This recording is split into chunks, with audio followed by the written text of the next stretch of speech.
Welcome to SYNTHWAVE Sit-Downs. I'm your host, Droid Bishop, and this episode, I welcome Echo Wolf out of Austin, Texas. He's had a meteoric rise in this scene with only producing for a few years. I was blown away with what I've been hearing, and I just needed to chat with this guy. So here it goes with Echo Wolf. It's good to have you here. Trent Walton, also known as. Yeah. Welcome, my friend. Thank you, Droid Bishop, a.k.a. James, as right. I know you. Our masks are off. It's great to be here. So why don't you tell me, I'm curious about, growing up in Austin or in Texas in general and what it was like in your household as far as music and the influences and what your family was about. Yeah. So I grew up in Houston.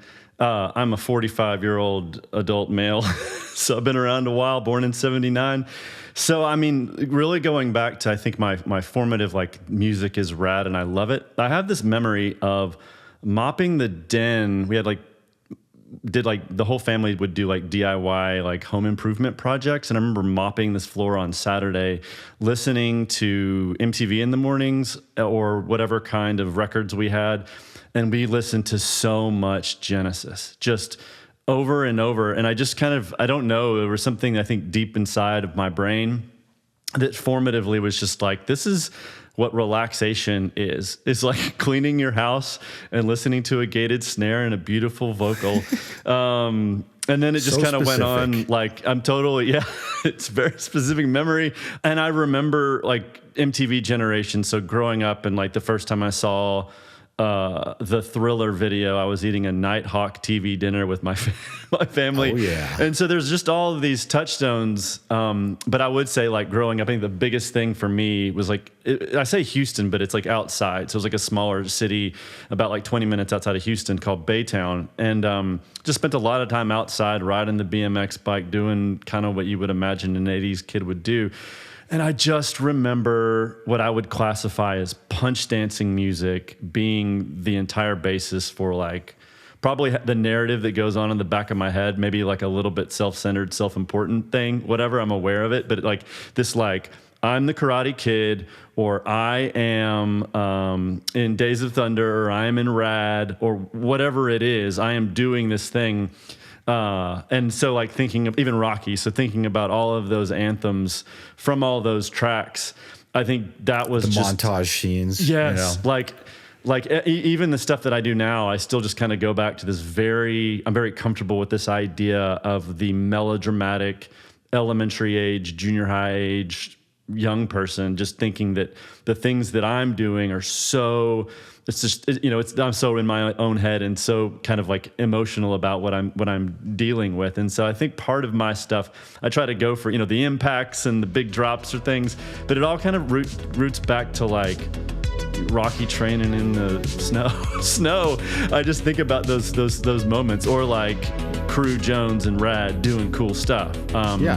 The classic 80s. So so it was lots of time in a video store and renting and doing that, and just kind of, probably very, very similar for most people listening. It was just, I have very formative, visceral memories of all of those sweet, cool cinematic moments. So of course. Were your parents into music at all? Did they play anything? Did they, passionate about it? My mother sang at church, and my dad, I would have thought no, not at all. But as I've grown up and we kind of hang out more, he's coming up on 80, but I remember getting in a car when I was 20 something or whatever. He was listening to Outkast.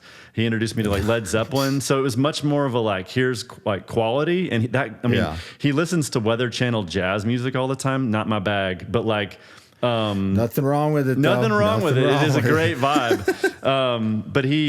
But I realized there was no genre that he was limited to. And so I think he was he's been a big hey, check out Prince. Hey, check out this. And so as I was growing up, there were these I need to teach you about this stuff. So it was awesome. Do you think that carried through the kind of genreless world he floated through? Like, do you? For me, I believe in good and bad music, and genres are just are marketing to us.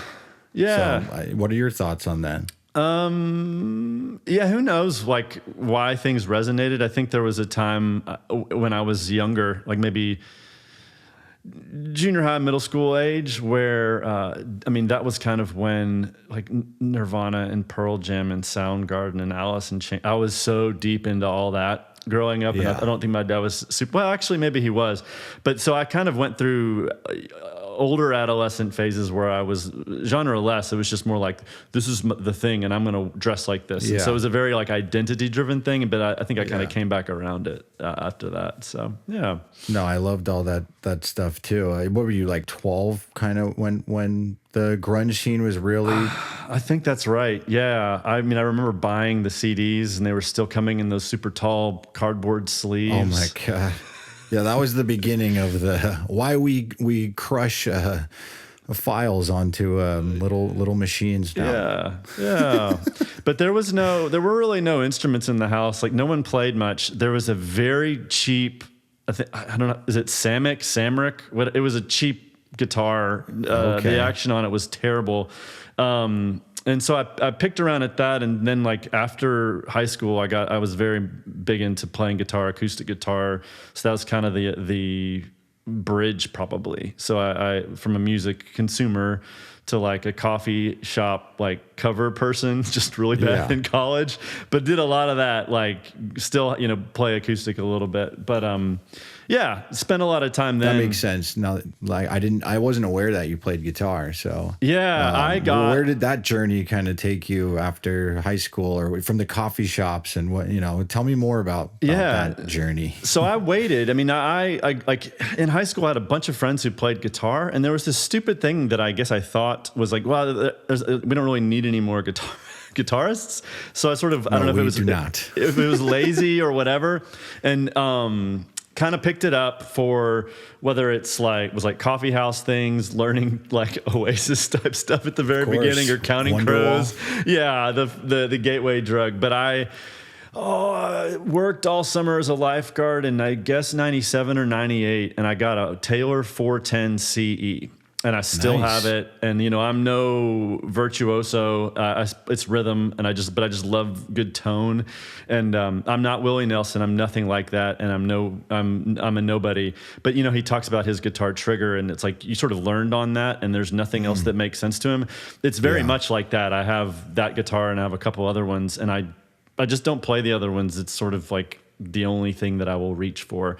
And so I'm hoping to kind of bringing it up to the synthwave thing, get into pulling some, I've got an electric and kind of pulling that in, but it really is, my skills are very peaking around rhythm guitar, a nauseating college person singing cover songs at a coffee house. So you'd be good in one of these grunge bands from the 90s.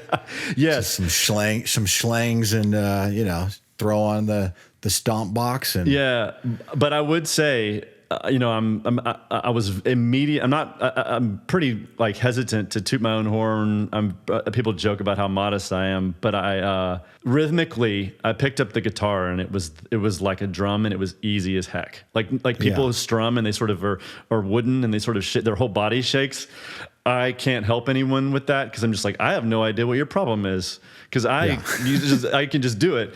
And so I think that even today with production, like that stuff just sort of comes easy to me. That one thing, nothing else about it comes easy, but just the idea, just the inherent, like, kind of what's the rhythm and groove of things. I feel sort of safe and comfortable in that little spot. And it all goes back to strumming on a 6-string. So yeah, I mean, taking back to the basics, which, you kind of made me want to jump around here, because you were talking about production. And you know what, we'll come back to that, because I'm very interested in your production, but I just want to kind of go through how did you, like, were you in bands? How did you get from the coffee shop to making synthwave? And I know that was probably decades. It will be, and I can truncate it. You truncate that. You succinct this for the youngsters. In college I did that, but it was never really related to work.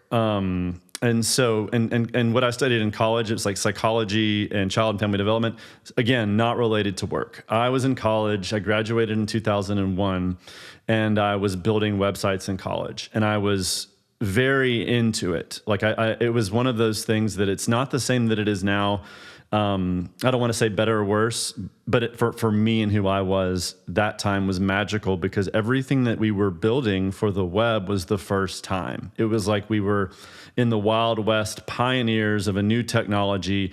Felt kind of rock and roll to me. I don't know if it's nerdy to say that, but I just felt like the business side of things hadn't appeared much on the web at that point. Surely their e-commerce was starting to bubble up, but it was more just like animated GIFs and really bad looking stuff, but it felt like a pure artistic medium to me.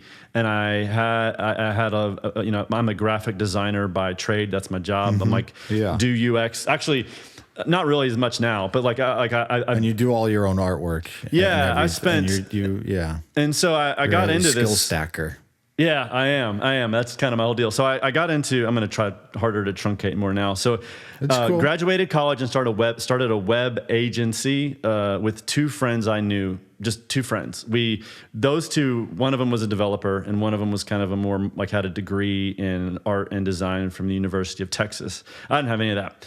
But we were together for 17 years. So during all of this time, so this is kind of get me to the start of SYNTHWAVE, spent all of these years kind of like in this creative environment with these two people who I, to this day, like trust intimately and deeply. So we built a company, did really well, kind of specialized in at the beginning building sites for businesses that before there were like Squarespaces and things like anybody who had a business, restaurant, a local, whatever. And then we got into doing like higher profile projects, like homepages for like Fortune 500 companies. Nice. It was cool. And all of that just kind of got me. Paying your bills. You paying the bills and also still kind of like fill in this space of like, am I still able to express creatively what I want? And for me, I don't know if this is a healthy thing, but I don't feel well if there's not a creative output. It absolutely drives me crazy. And not even like, I can be content to sit here in my like office studio and make music, but I mean, really I have to share it with somebody. I need a response. Part of it is like, of course, like you can say, I think that's very healthy. It's healthy. And so if we're traveling or I'm out of off, and if I'm not doing anything, and it doesn't have to be one thing. So I think for me, there's a lot of writing, like just words and passages and things. There's a lot of graphic design, lots of music. And so as the web and graphic design thing, 15 years into it, my relationship with it changed. And there was this thing we did for a side project with the company where we did a sort of like a visual, like an audio book sort of environment deal, a website for a Sherlock Holmes story. And cool. I was like, well, we'll have it and you can read it, but then we're going to have some audio where you can, and it's not actually not an audio book, it's a reading experience, but it sort of has ambient noise and visual effects as you're sort of scrolling, very subtle. And I got into like GarageBand and was just sort of tweaking and making these like weird, like loops of pads and things, and was like, this is really fun. Nice. Fun story, and this is going to tie to you. I'm like listening to synthwave. So like my journey, my ties. And this like, is what year? What year is this? 14, 15. Okay. Maybe a little earlier. So we're probably talking about a 5 or 6 year stack of time when I'm sort of like edging more into like the music side of things from the graphic and visual side of things. But I'm all like, Drive has come out and like my definition of synthwave maybe broadens into something that's a little more current, even though the tastes and sensibilities for like synth sounds it's like never left. I have to underscore that. But I remember listening to like, whether it's in the gym or in the office, just like synthwave radio over and over and over. And I very, overestimated my abilities, but as I'm listening, I'm like, I could make this stuff. Yeah. I'm like, oh my God, I was so far off. Yeah. Well, here's where it comes in. I was like listening and I heard a song and I was like, I could do this. Like I could figure this out. And I heard another one. And then a song comes on and I'm like, oh God, no, I can't do this. And it was a Droid Bishop song. It was just melodic. And I mean, I haven't told you this, but this was the story. I remember I like pulled up my phone. I don't know if it was RDO at the time or Spotify or whatever. Yeah. And I was like, that name is awesome. Like, and I remembered it, but I just remember thinking like, okay, like I can't, that's a lot of notes or something. I mean, I'm sure it was too many at that point, but I don't know about that. But it was like, this felt like, just a whole different thing. So it's just a little side note. That's cool. No, that's really cool to hear. But it's the truth. And so then, but this taste and me kind of going, all right, I probably could get into it. And then, like I think that process just kind of continued, or that transition. So it's like less and less interested, even though I'm still very interested in typography and design and all that.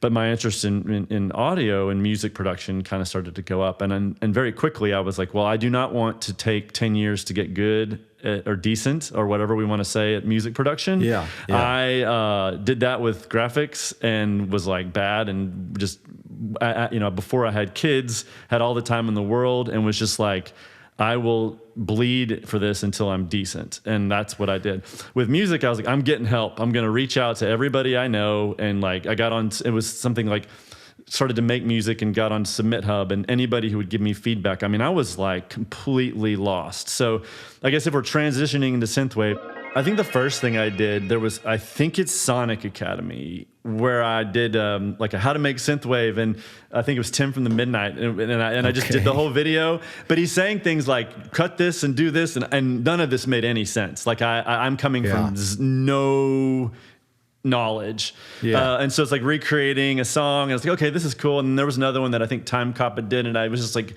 anywhere I could find. What year's this? Because this timeline is important to me. 17 or 18, maybe. Okay. Or maybe kind of like dipping into the pandemic. I think it's 17, 18. And then very quickly, it's like anyone. It was YouTube videos, and there's a lot of information, and I just sort of felt like my belief about graphic design with the other two, my two coworkers, Dave and Reagan, when I was with the agency, it was a practice, almost the way exercise or yoga or meditation would be a practice. And there was really not necessarily a linear trajectory for like good. There was a level of like confidence in my choices and tastes. Yeah, exactly. And so I was like, well, I need like a Sherpa. I need some help. And so I started my and I had nowhere. I didn't know what to do. And so started submitting tracks on SubmitHub, and like would get feedback on like, no. You mean submitting before they're out, right? They're out, and they were out. Yeah, under like under different name. Yeah, under like I think I was just using my own name at the time. T-dubs. Yeah, which is such a cool. It's like the Trent. I have a decent self-image, but the name Trent, if you like go to IMDb and search characters, Trent's the name for a douchebag boyfriend on a CSI episode or a bully. And I am Letterman wearing. I'm Trent not that, Ajax. It's not me. Yeah. So it's definitely not like the coolest like Max or some like kind of cool synthwave. I don't know. So anyways. But I was submitting tracks. We'll get to Echo Wolf because it's a badass name. It is. Well, I mean, hey, Airwolf, Echo Wolf is that. But I was submitting tracks, and there was, I think there were 3 tracks, and every time this one person was giving me very good feedback, and I could see how someone might take it as like, oh, it's like, why is it so critical?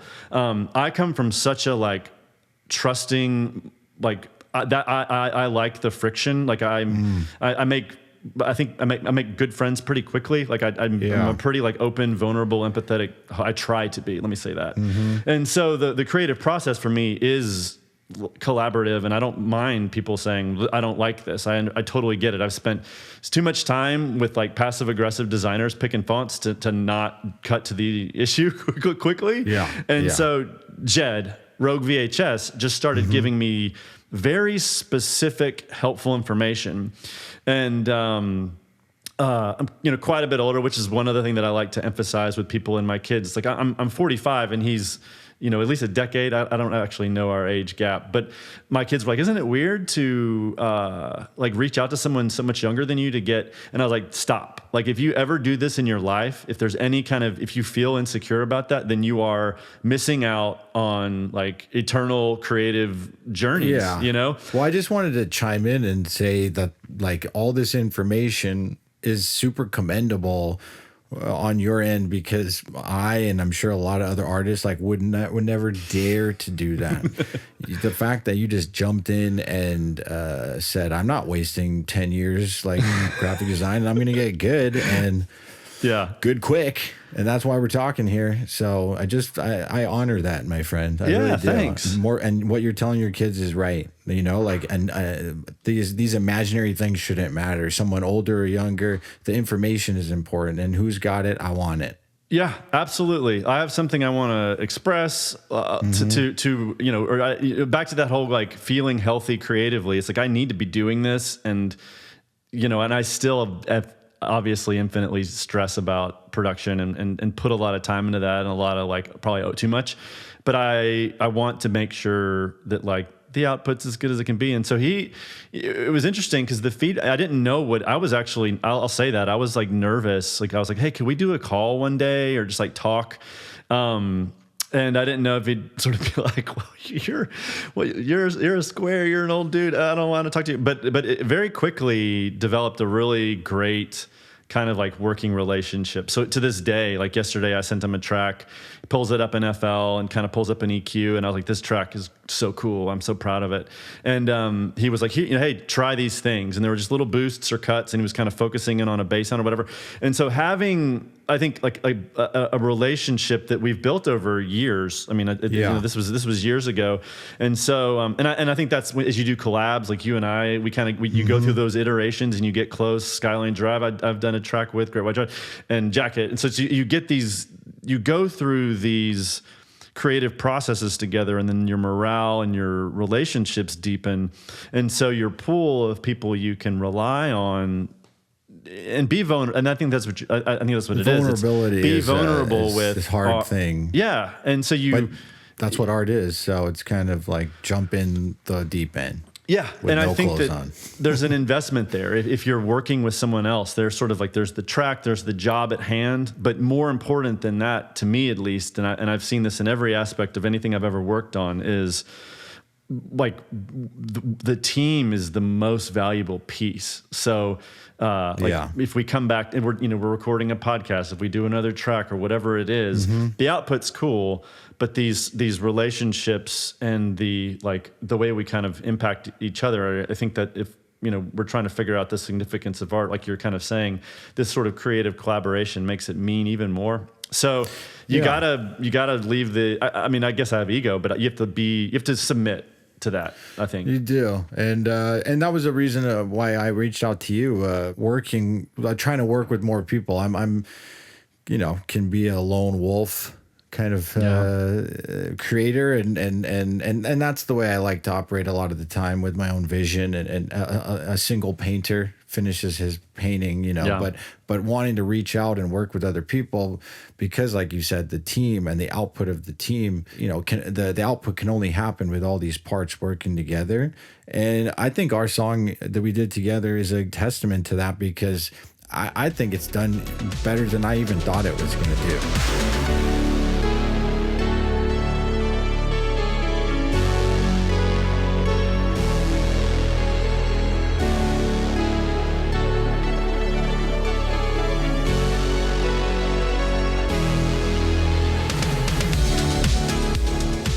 The streaming numbers, and that it really kind of connected with a lot of people. And I was listening to it today too, and just like, I don't know, it's you reach out to someone and you hope for the best, and that came out, and we're talking now because of that. And it was probably the best collab situation that I can think of. It was just very pleasant working with you. Yeah, so I just wanted to throw that out there. And I feel the same. It was, I mean, going back to the significance of the like, I think I could do this, and then there's one person I'm like, I can't do that. It was really cool. Well, that makes sense. You seemed very surprised in a positive manner that I reached out, and it was kind of like full disclosure. You were kind of getting into this. I just you came on my radar maybe within the year before that in 2023, and we'll come back to, because I want to kind of talk about the birth of Echo Wolf, but just reaching out to you, being like, this guy came out of nowhere, and I talked to you saying that you were kind of new to it all, and it was hard to believe, and I just really liked what you were doing, and I thought you know what, this guy might be someone. This might be the right time to work with someone else. And I'm glad I reached out. Yeah, I don't know what magic happened that caused you to send me that DM, but I love it. Well, you being surprised was, and I mean, I think that was another like. So I guess we could get into like the transition to Echo Wolf. Is it a good time to do that? Yeah. So how did, the beginning of working with Rogue VHS, how did that lead into you releasing your first Echo Wolf track, and how the name came about, and all that, how this project rose from the ashes? Yeah. So I went in, kind of at the beginning of me deciding, I want to take this seriously and start releasing music. There was a period of it may be a year or something, where I was just really kind of creating tracks over and over, unreleased things, just to kind of learn about all sorts of different things and really develop the ears. And so it'd be like a lot of like, I would create something and send it around, and Jed specifically would give me feedback, and just a lot of this iteration to where I kind of got to a point where it was like, I feel like this is something that I could release, and I feel like I could do this again, perhaps, if I tried really hard. And so, I think if I'm getting these years right, like late 2023 was when I released a first track, Dawn Cycles, which is 2022, my friend. It is, right. According to my records. You start aging, and these years just mean so little. Thank God. Yeah, you're right. Yeah. Thank you.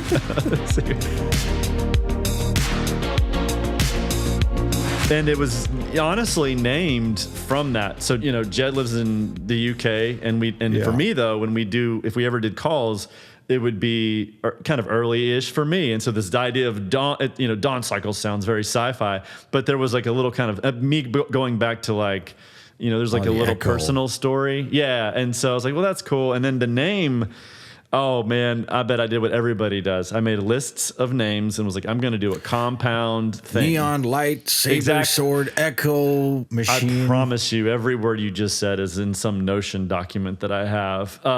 But people have guessed, and they're absolutely correct.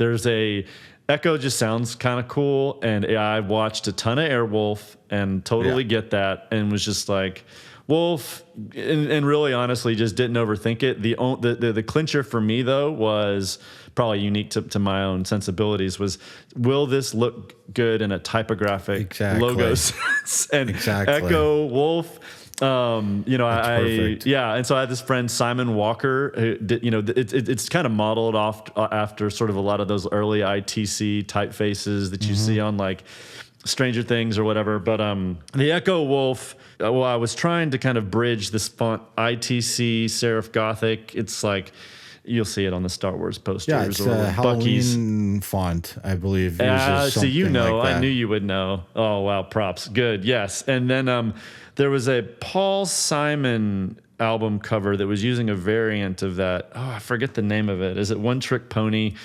And I was like, I want that with all of these like connected letters and swashes, but it didn't really work with Echo. But anyways, but what you see was chosen because I knew that typographically it would stack and do the thing, and I was happy and tried to not overthink it. So released the first track, and then it has just been rinse repeat. Like, release a track, and it's so funny. You bounce a track, and like you can hear things that you weren't hearing when the DAW was open, and then you release it, and then you listen to it on Apple Music, Spotify, Bandcamp, whatever, and then you hear things that bother you that you couldn't, for some magical dumb reason, at least in my brain, I couldn't hear. And so the more, welcome to the party, pal. Yeah, like exactly. A year or so in, I've got 10 plus years of can't listen to any of my songs because some little, I don't know about you, but some ghost in the machine, like I'll have to bounce a master or something 10 times because some little glitch thing happens, and I'll have to keep doing it until I get a pass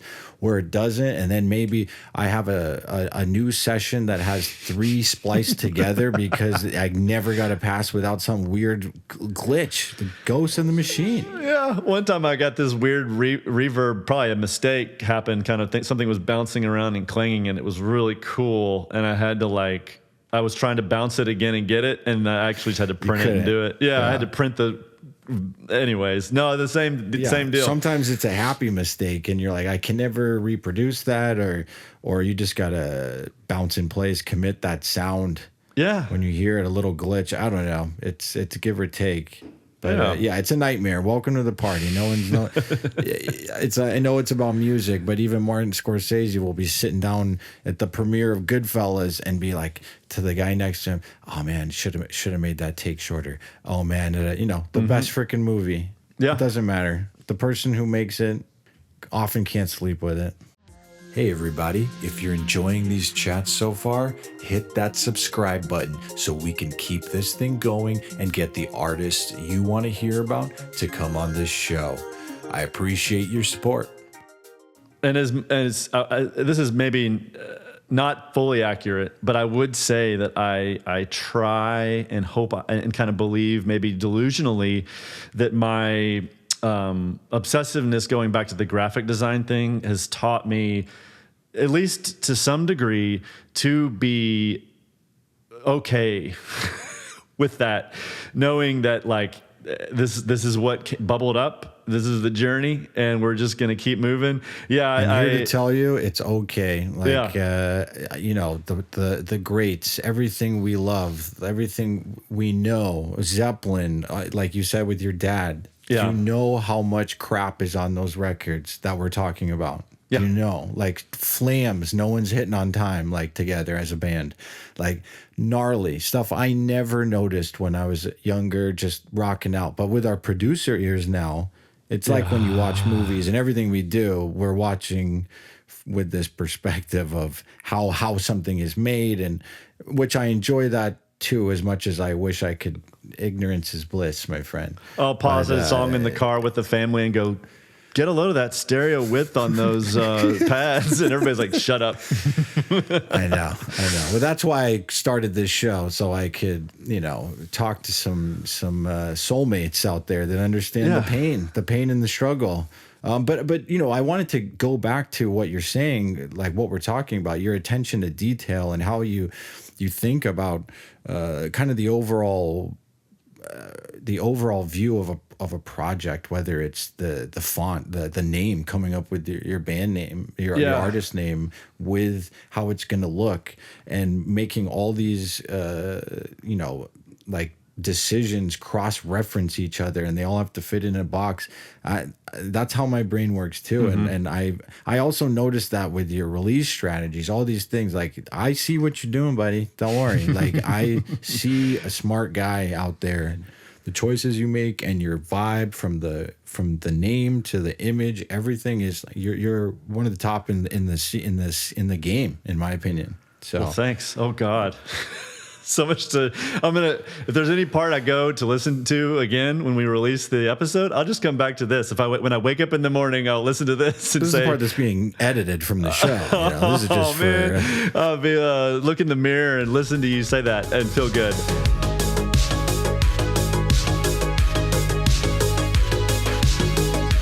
I mean, what do you think about that? What do you think about, to me, it's crazy. I've never seen anyone rock so hard so quickly.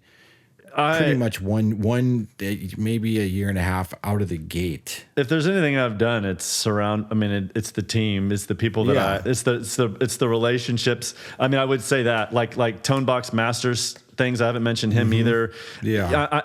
Anything anyone says, I'm just like, okay. And they'll write a paragraph real quick.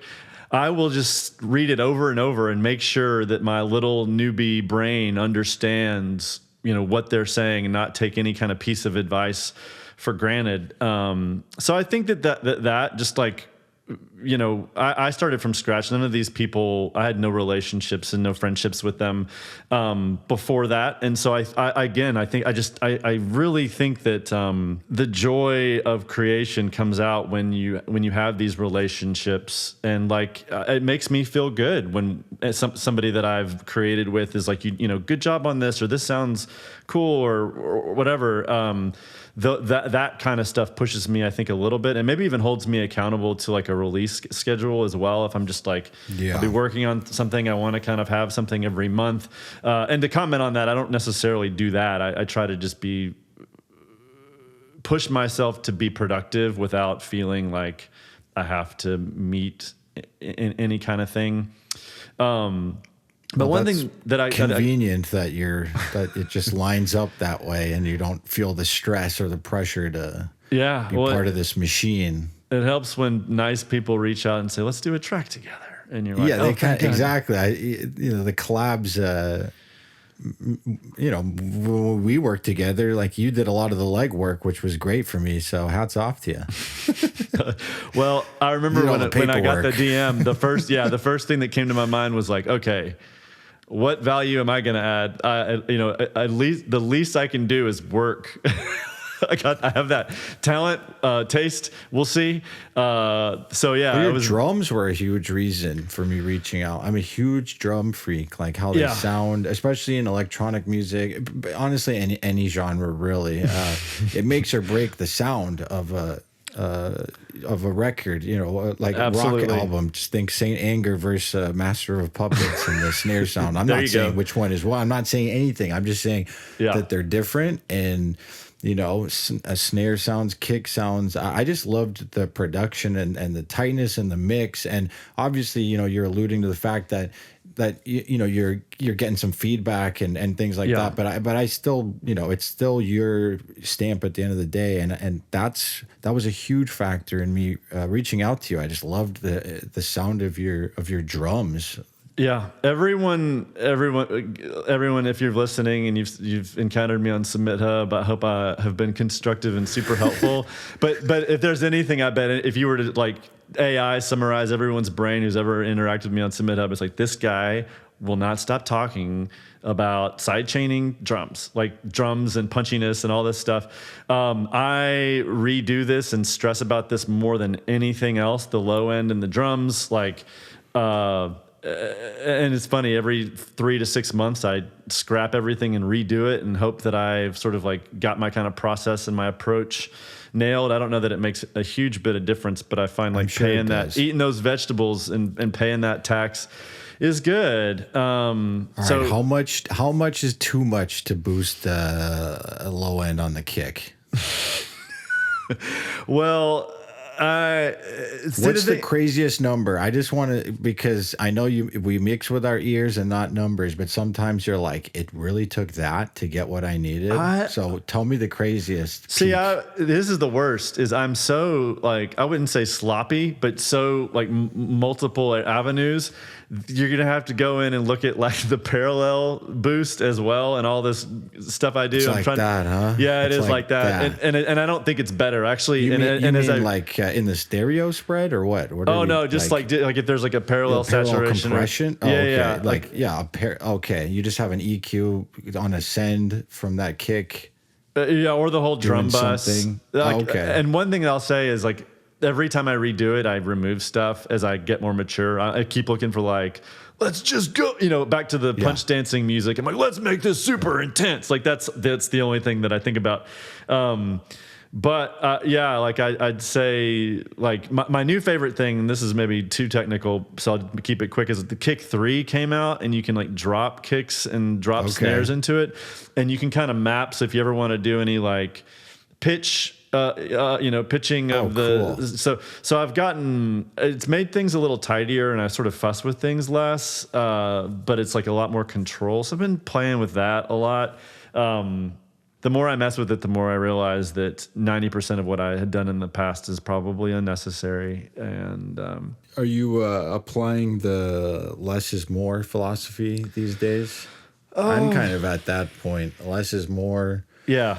The song has to be awesome first. Like everything has to be awesome. I think production can overshadow mediocrity. Yeah, it's like every track is different. Like sometimes I will have sort of the processing set up to the point that I feel like something parallel or some sort of a tail on a snare or some sort of reverb artifact starts to pop out, and you know, things maybe feel just barely contained, and you're in this sort of sweet spot of you know, things feeling hot and kind of bouncing around, and then maybe that's the personality of the track. This is the thing that I don't know that I've mastered and maybe never will, and maybe this is the way I'm supposed to be, is that I go from composing brain to production brain, back and forth almost manically, probably not great, like, but we'll just be like, okay, this, and then but I'm really just searching for momentum, probably. Do you see I see engineering, mixing, arranging, like composing as this all-encompassing thing now for me. Like, you know, because you have to mix it. You know what mixing is. Now you know the nightmare of whatever I tried to put into songs before. Like, here's 19 arpeggios that are countering and no one can hear what's going on. I know the nightmare of that. So that kind of dictated how I wrote and composed, and everything sits in its own place in the frequencies and tonal and timbre and all that. Do you feel that too, or has your production knowledge shaped how you compose and arrange? Fully, like more than anything, because what you just said is exactly true for me. It's like, well, here's another layer. This doesn't sound full enough. Here's another layer. Here's another melody. And so would flood the gates with that stuff. And that just got to get like back to, man, I just sound so like yoga-y, but it's a practice. You just got to go through a track, release a track, maybe overdo it a little bit, learn to scale it back, maybe overscale it back, whatever it is. But I think that I agree. I think that just being in the studio is probably it. And then I try to worry, maybe I don't know if it's good or bad. I don't really worry that much about, am I composing? Am I producing? It's like, it's one job. Like it's one thing. The skill stacking thing, you know, we're talking about, and which you know, you have to be a skill stacker today. Yeah. I think we're both pretty successful in what we do musically on some level, but it's also due to the fact that we do everyone's kind of job as well, like with our design and kind of being your own engineer, producer, arranger. It's all this. You're all Quincy. You're all Quincy. Yeah, it's so true, and it's like, it's tough. When I started off going back to when I was doing the designing for the web, the reason why I learned to code was the same. I wanted to have an impact on the output. I wanted to have as much control as you know, in the final version of whatever it was, as I did from the beginning. So it's the same deal. It's like needing to get into production, get into mixing, and just continuing to learn, develop your taste. Because that's, at the end of the day, that's what people are hearing. That was kind of what we said about the web stuff. It's like, a design back in the day, Photoshop or Figma or whatever, is cool, but no user ever sees that. They see the coded, shipped version, and the same thing is true for music. Though it's interesting, you were kind of talking about skill stacking. I think kind of like, if I were to set a goal, I'm jumping topics here a little bit, for next year, is sort of this, like, you know, I'm still very much, people are like, are you going to do like an album? And I'm like, I'm just heads down trying to learn still, and just sort of go wherever the momentum and vibe takes me. But a goal I kind of have had is to really start to think more about, without being too self-important. I mean, I'm trying to be minimal. Like, I'm just making synthwave music and hanging out. I think that's it. But I have a lot of like you said, sort of this network of creative things that I'm interested in. So the visuals, I'm interested in those. And then during the beginning of the pandemic, I started writing like this little science fiction story, which sounds like probably this is probably true for everyone. Like, and I'm not saying it's good or I'm good, but I had this one in my mind that I never committed to paper or figured out how to turn into something. But it was a good Twilight Zone episode or something. And that's the thing that I'm trying to force is output, fuss with quality and do all that. But I'm trying to just like put it out, get it out. Done. And so the world's going to explode. Let's get it done. Yeah. And so I have this I see the value in whatever skills, and I'm not saying everyone should write a story and everybody should be a graphic designer and everybody should be a videographer or do all these things. But I do think that what makes the music or art we make more interesting and more compelling is kind of the network of things. And so even if it's just, I think a podcast for sure absolutely counts into that network. Or if somebody's just posting a reel, I've seen many more reels of just people in like a studio saying, hey, I'm working on this, I'm feeling good about it. Yeah. There's just this thing that starts to form around the humanness of art, but specifically kind of, I think in like the music production space, when the backstories are kind of attached to the releases. It makes it feel real. I think that's kind of one of the reasons why I started those Submit Hub playlists, is because I just like people saying, here's a track, here's why I made it, please respond to it. And I feel great myself. If I share a track, play counts are awesome, but having somebody say, this made me feel a certain way, or say the kick sucks, like whatever. But the response for me is so nice. Like, it's just like, okay, like I'm engaging in humanity with my art. Like, what else is there, honestly? So positive, negative, whichever format, the human ties, that's kind of hopefully going to be a little bit more of my focus on like my own creative output, but also my participation in in our synthwave world is to make sure that I'm, trying to pause a little bit and like consider things a little bit more than I used to. So very thoughtful, Trent. You're very, I try. You're kind of describing how I think about you in this. You came upon this scene and your output is great, and the way you're thinking about everyone and being in this communal mindset and wanting to give back and be I don't know. It's just, you've got this nice energy and it's kind of like re-sparked some excitement, I think, in this world of so much so much noise, so many artists putting out songs every day, every week. There's so much stuff, and I just feel like you're shining through, and everything you're saying and how you work and how you think about it. A lot of people could take notes from you, including myself, which I have, and I am continuing to learn from you. And what you were saying about this coming year and your output, I wanted to ask, like, do you have plans for doing anything live, some crazy light shows, some Echo Wolf stuff? I love this question. Yeah.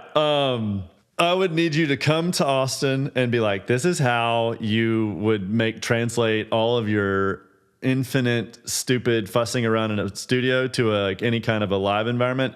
I don't have plans. It's like we've kind of talked about this offline. I'm like, I can be super extroverted and I love people, but when I'm like, I've been out and I've done that, I'm very happy in my space. I'm recording this from like my home office studio area. It's the best. Yeah. I've done things almost like as a joke the past couple of years where I'll just sort of I'll bounce some stems and I'll kind of have some filters I can do a little bit of that. So perhaps, we'll see. we'll see. Put a pin in that. I think it could be cool.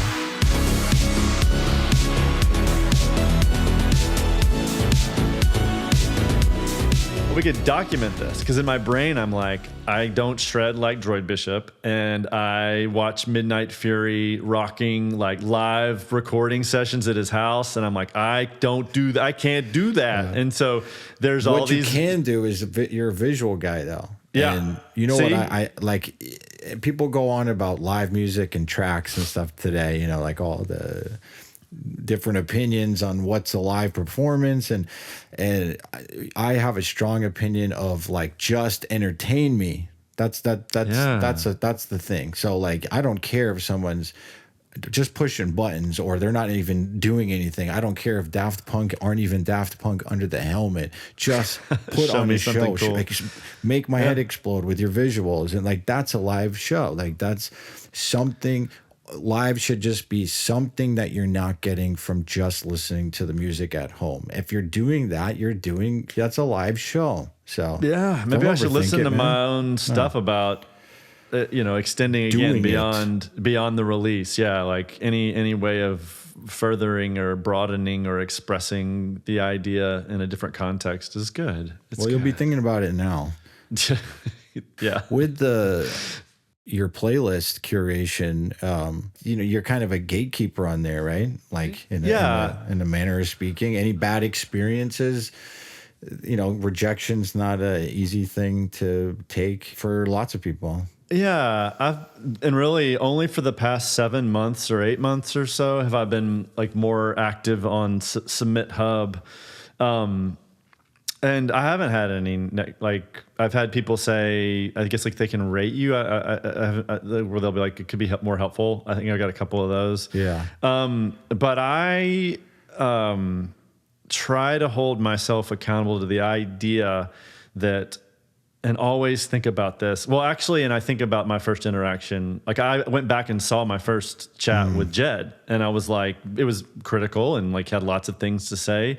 And think, but the thing was that he put a lot of time and like he really listened. Like there was a lot of effort. So, anyways, no negative stuff. I try to think about it from the idea of. I mean, obviously, I'm still. Who knows? I very much identify with this. Like, I'm new on this space, and I'm trying to find somebody to talk to me about my art. And I just always think about that, and I think about the idea of whether I like the track or not, or it's resonating with me. The person who made this is excited about it, and they were excited about it enough to want to show it to somebody else. And if my reaction isn't based on that, and I'm not trying to sugarcoat things, I don't try to like. I mean, I do kind of have like, thank you for sharing this type stuff, but I always try to think about it in the context of like, what are the cool things and what are what is the identity of the song and what are they trying to communicate? And you kind of get on that. And then it's like, here are things that you could use for this track or for your next track that might be useful. And then I'm just like, I think just sharing tips, at that point. So you're coming from a empathetic, I also do what you do mindset. And you're not trying to shatter someone's, dreams, right? I mean, as you can tell, like I'm not the way I'm talking. Like I don't know if I sound like nice. Maybe I'm probably a little bit of a people pleaser. Maybe I'm self-aware of that or whatever. But this is who I'm. I'm just. Everything comes from like honestly. Hey, unless you got 3 dead bodies in your basement, no one knows about you. The nicest guy I've talked to. Right. So, you know. Well, good because there's no basement. All that. But I mean, like. God, like I've been lucky in my work life and my personal life. I'm just a happy person. Like I would say this, optimistic. You get bumps in the roads, but I think for me, if you can't make time for like empathy and love, like what is the point of doing any of this crap? And so. I don't know. Positive words. People who know me well kind of get irritated by that. If you ever watch Parks and Rec, there's like Chris Traeger, the Rob Lowe character, who's like very like positive. I'm sort of like that. Hopefully not as like hard, not as like. No, you're good. Thick. You're. But I would say that like even on Submit Hub, what's the point? Looked upon. Yeah, I mean, there's a human attached to that, and so if I'm gonna take $1 or whatever it is to listen to the track. Like let's make something about this. Let's have a relationship. I mean, it may just be 2 sentences of a relationship, but I think about it in that way. Like another honorable approach from Echo Wolf. This is good stuff. You're a good guy. All right? I try. Yeah. Any kind of insecurities or lack of talent, I will make up for by being a nice, just general human. I think that's why I'm happy for you and hope for big things and you to keep on your meteoric rise because you are a cool guy. You're like you don't want assholes to to get ahead, and Yeah. when they're stepping on necks and breaking backs just to get where they're headed. And you are a good guy, and everything that you've said to me over this chat, there's a lot of things that many people could look to, especially with your approach to education, educating yourself in a field. Just your thirst for knowledge, I commend that. And, Thank you. Golly, this means a lot for real. it's weird, like, do people not ever tell you this stuff? No, my kids are bored by me. They couldn't, they're like, all I hear out of your office all day when I get home from school is booch, booch. And it's like, yeah, you're right. Sorry. So, yeah. That's funny. So kids aren't into dad's music? They definitely are. But not like being looped in a 5-second interval over and over in the same snare. They will go. Yeah, it's a little torturous. Listening to us create our things. Yeah. I'm sure all they hear is low end through the walls, like just like. Yeah, I got a sub like 8 months ago, and in the house. It's a game changer, right? It changed my relationship with my entire family. Yeah. Just like, God dang. So, being a little older, I'd say my journey into this has been the most rewarding creative endeavor for all the reasons kind of you're mentioning. Like it's been nice to have positive feedback, and it's been very nice to see to feel effective in the decisions that I've made, and to feel like I'm moving relatively quickly. And I think it all goes back to the idea. I think I'm thinking about this way more of a daily kind of practice that I enjoy versus I don't know if there's a destination. I think that's kind of the thing with the web piece, the design piece. There was a destination. It's like we had bills to pay. There were 3 of us. And so that's 3 families. And it was so much stress and anxiety. And it's been nice with this to have just a tiny bit less of those worries connected to it. The That's journey. a cool place to be.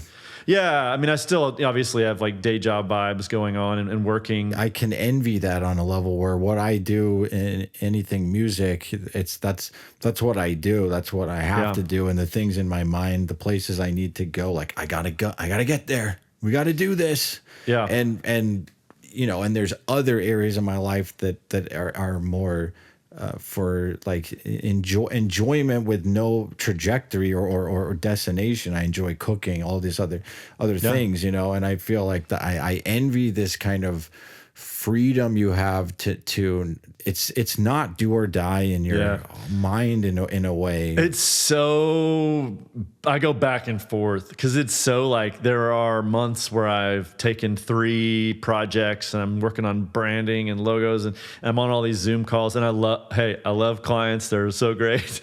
But it's they're not listening. Don't worry, dude. Well, but it is there's grind aspects to it, and so I don't know. It's a little bit about, but I think for me, what I have been lucky with is that I think I'm kind of finding a situation where a lot of the design work I've been doing, I won't name any businesses. I don't know if I can, NDA'd, but I've done design work for music software and stuff. Yeah. And I don't know that, and I wouldn't say that the Echo Wolf stuff isn't tied to that. Maybe they're oh yeah, he's this perfect He's a balance. designer too. Yeah. So you see Echo Wolf as this all-encompassing creative source? Hopefully. I mean, power. I'm very, maybe. I think that, I can see that. It makes sense. The story maybe I'm going to say it on a podcast just so I can hold myself to it as a goal for the year, but it's mapped out, and it could be graphic novel-y, it could be, maybe it's just voiceover snippets on a EP. I don't I'm not really worried about output again, but it's a big whole long thing. And so I think about, again, kind of the music. I'm sort of just doing a track at a time and sort of just vibing on whatever I feel like. But I could see, without being too precious or prescriptive about that approach, bringing in some of these other elements. People may not care, but if it helps me feel like I'm being creative on multiple outlets, maybe that's a deal. So, whether it's, I said, visuals or written word or whatever. Oh, that's cool. I look up to like you mentioned earlier, John Carpenter type people, or like David Lynch, these directors that are like, yeah, I'm going to do a soundtrack and I'm going to do this and that. Yeah, like the auteurs, John Carpenter, and that's who is in your mind when you're kind of being this master of his own ship, if you will. Yeah, I mean, I'm very aware how silly it sounds. I mean, like I don't picture myself as one of those, but I would say I'm inspired by and love the idea of if there's any way for me to land like the kind of multifaceted storytelling, creative endeavors thing that in a way that resonates with anyone else but me, or like I guess in addition to me, that'd be so cool. So I agree. I think it's way easier said than done. Like, but I think so. If I were to say the lowest version of a goal, perhaps would be to, I've got this like file where there's like this chart of characters, locations, plot, timelines, and things, and that's obviously a lot to bite off, but like perhaps getting a little, I don't know if it's like silly or dumb, but maybe I'll do a little mini EP or a track with like another version with a little bit of voiceover where it just starts to maybe get you into the vibe of the atmosphere of the world that is in my own little brain. We'll see. I think. No, that sounds cool. Like, I think about that stuff too, and like it's like how many skills do I need to stack, because like I'm gonna need to freaking know how to make a comic at some point. Yeah, well, direct my own film. Yeah, well, I'm such a goofball because I have a friend who does voiceovers at Crunchyroll. Oh, nice. And I just haven't called. Right? Yeah, I'm like I have no excuses. Literally, just could be like, hey, I'll key some cash. Please, just read this paragraph in a cool way. But and maybe that's the key too. Is just like this is what I tell the kids. It's like my oldest is like, I want to make movies, and it's like just keep doing what you're doing. Grab your iPad and just make little silly videos, and like get into iMovie and make little lasers. Just do it. Drop it on top, and just keep doing these things over and over. So it's like maybe I need to follow my own advice on that with this kind of stuff. All right, I'm jumping in on this topic because I had a question. Yeah. Favorite movie score? Oh. Or make it easy. A few that come to mind that you're just like, yeah, formative. All the Rocky stuff is a mishmash in my brain, but the Billy Conti stuff specifically, like, and as you get into like the training montage, and the flute work, it's beautiful. And then just like the drums and like I can just hear all that now.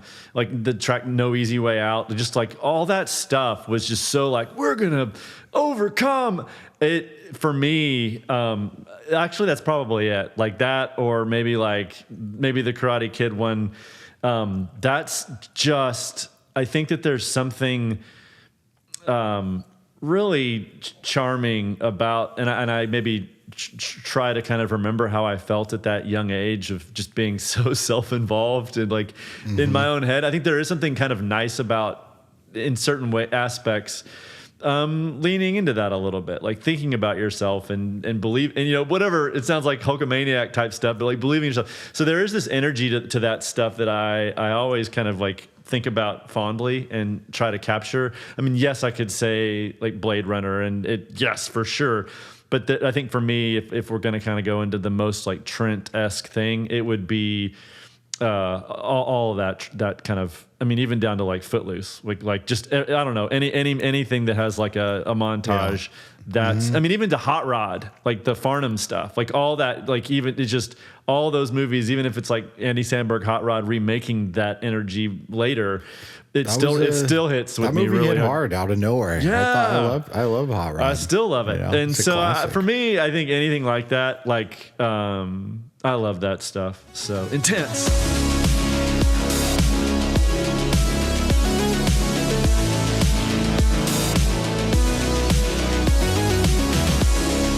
listening to your songs back in my mind right now when you're saying this, I can feel this kind of like running up these stairs, like getting to the top of this thing, you know? Yeah, I don't do many Skyward, major man. key songs. They're mostly minor just because I am like doing the synthwave thing. But whenever we open it up, I have no problem. I'd like to hear major. I think the only major track I've released is Skyward. I think that's the only one that we've done.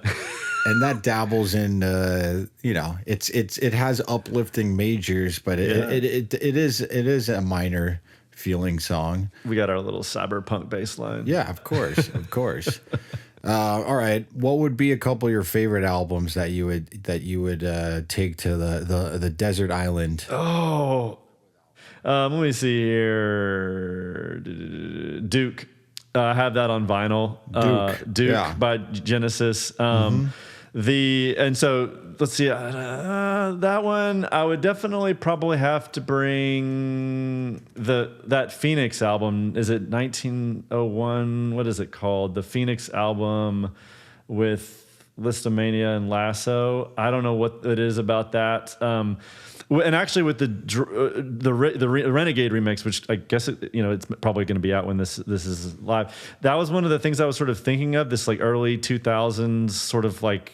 There's a little bit of like that makes sense. I don't know how to classify it, but like a little bit of like DIY. There's like some claps and stuff, and just sort of like some kind of basic element. I know what you mean. There's some DNA that I was 2000s or like that 2004 kind of indie pop, like Phanogram, Block Party for sure. A little bit. That Block Party, yeah, I know for sure. Man, I know what you meant. Yeah. Oh, that stuff, yeah. And so early Vampire Weekend. Yes. Yeah. Let's see. There was one more that I was thinking of. If I have a decent sound system on a desert island, I love Phantogram. I just think they're badass. Nice.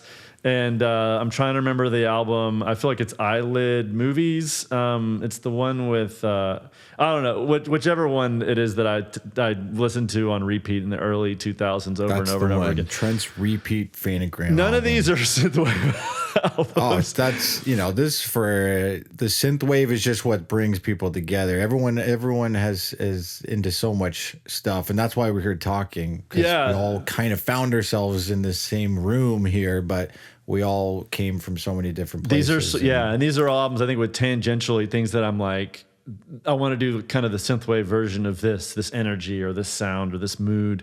And so those all kind of fit in that slot, I think. So I guess that leads me into another question. What would you want to, what kind of other genre would you want to kind of have some success in if you wanted to dabble in some other music production? Do you think about that stuff? Yeah, I'm very like pop-y, like my personality probably, it's like I'm sort of just probably pretty optimistic. From the pop perspective, like I very easily kind of like can do like the very simplistic catchy stuff, even though maybe it doesn't come out in my work very often, but I have an interest in that. And then I'm definitely kind of obviously dipping the toe. Like every 3 releases, I'm like, I want to do a cyberpunk song that is just ridiculous. Like I'm kind of doing more of those. So kind of like the dark synthy, I'm bad with genres, but I am kind of like a little interested in that. But really, yeah, like probably dark wave cyberpunk. Yeah. Dark cyberpunk. Yeah. And I would say it's interesting. Like, those things sound very like on opposite ends of the spectrum. And maybe they are, and maybe I will find that there's no way to kind of bridge them. But somebody like Tonebox, I think about like there's a heaviness and like an intensity to a lot of the releases, but they're so well managed and like restrained from like a filtering perspective. I just feel like there's such a handle. So I'm kind of maybe on that journey. Like, how can I take this aggressive stuff and maybe not that it needs to be, but I'm curious about reining it in more. We'll see Mr. Punch Dancing Montage guy if he can actually do it. I think the same things, how to, I kind of I always try to, I'd like to make something lush like that with the dreamy snare, and it just still comes in. I just start slamming it, just slamming it. It does. I think it's like Lars playing in Metallica. It doesn't matter if it's nothing else matters. It's still going to be like this big snare. Yep. some things they're just innate. Some things are fun and awesome for a reason. Yeah. Yeah. But it's good to challenge yourself, like when you want to try things like that, like let me see if I can restrain myself or come up with a great song with only these colors, or limiting yourself, which can usually have some cool gains to it. Yeah. That genre question made me think of something else too. Cool. About that. We were talking about the like coffee shop musician transition into synthwave. Yeah. I perceived, this is just my own brain, was like, I thought a guitar is one of the most fundamental, and I still believe it, it's still true. Like it's a low barrier of entry thing that anyone can do. And I liked that about it, that like anyone can play guitar and learn and sort of get into that. And we can all use this to communicate, sort of like, at least rhythm guitar wise. But I started to realize that music production and DAWs and GarageBand and iPhones and iPads and all this stuff made electronic music kind of be that way. I remember buying some kind of a Kai, I forget what it's called. It's the gray big box with the pads, in college, thinking I was going to use it at the coffee. Like I realized I did not keep beat as well as I thought I did. And I was like trying to play drum loops with that stuff. And it was very complicated. I remember like there's like a drive on it, and it, like making it work was near impossible. And so coming back to it in the like early 2010s or whatever, like I feel that way about synthwave music and electronic music now, that like anybody can kind of get into it. Obviously there's a vast spectrum of ability and taste and like learning production and all that kind of stuff. But I like participating in art forms that are very open to non-exclusive. And so I think that thought I'd mention that because I think that that's one of my favorite parts about doing this, is that one of my two boys could pull up GarageBand and do the same thing. It's true. It's cool. It's true. And the genre thing with this, it's like synthwave. What is that? Most of the people that I'll talk to on this show won't sound like each other, or there'll be a lot of differences. And what's cool is you can kind of do so many things in this genre, whatever that may be. And I mean this in a way, we were talking about John Carpenter, and I always think about this when I'm approaching stuff that I do. And he was talking about making horror movies, and I'm equating that to synthwave. And he said, you can make any type of movie you want when you make a horror movie. All you got to do is have a couple jump out and scare you every 10 minutes. Yeah. You can make any type of movie, a love story inside of a ghost movie, And I feel like you can do that. That's with synthwave, and you can explore and experiment as long as it has some through lines of the things that are the essence, some of the nostalgic elements, and God, forbid pulsing bass line or something, But you can do anything you want in here. I think you were alluding to that a bit. I just thought that's perfectly said. Like there's some level of familiarity so that we all kind of know we're participating in the same thing. That's really cool. Yeah. Well, I want to let you tell the listeners anything that you want them to know, what's upcoming, just any thoughts that you have, anything you want to share. Yeah. The floor is yours, my friend. Oh, yeah. I have some tracks coming out in 2025. There's maybe some of these will already be out, but I was honored to do a Renegade remix for the wonderful Renegade Droid Bishop track, which was nice because it just meant never heard of her. Yeah, honestly, it was like listening to the vocal stems was like irritating because like how is it like. Okay, so this is perfect and it sounds amazing. So I have that remix coming out. Super excited to release that. Stuff. As you'll know in the remix too, it's like very quiet. It's like, listen to these vocals. That's what the remix is. Hey, everybody, check this out. It's awesome. Then a couple other tracks. That makes sense. Yeah, dude. Got a couple other tracks coming out and just more of the same. Like I'm going to be releasing frequently, monthly-ish, doing a few collabs. And just continuing the journey. I'm on Instagram fairly often. I had the playlist Echo Wolf on Submit Hub. Would love to listen to your stuff. If you're a synthwave or like kind of electronic adjacent genre producer. And yeah, that's all I got. I'm just so happy with how 2024 has been. That obviously one of the biggest highlights was doing Skyward with you, and just look forward to watching the podcast grow and to more creative endeavors with you. It was awesome. Good stuff, man. Well, I can't thank you enough for coming and hanging out with me and sharing your insights from that marvelous brain of yours.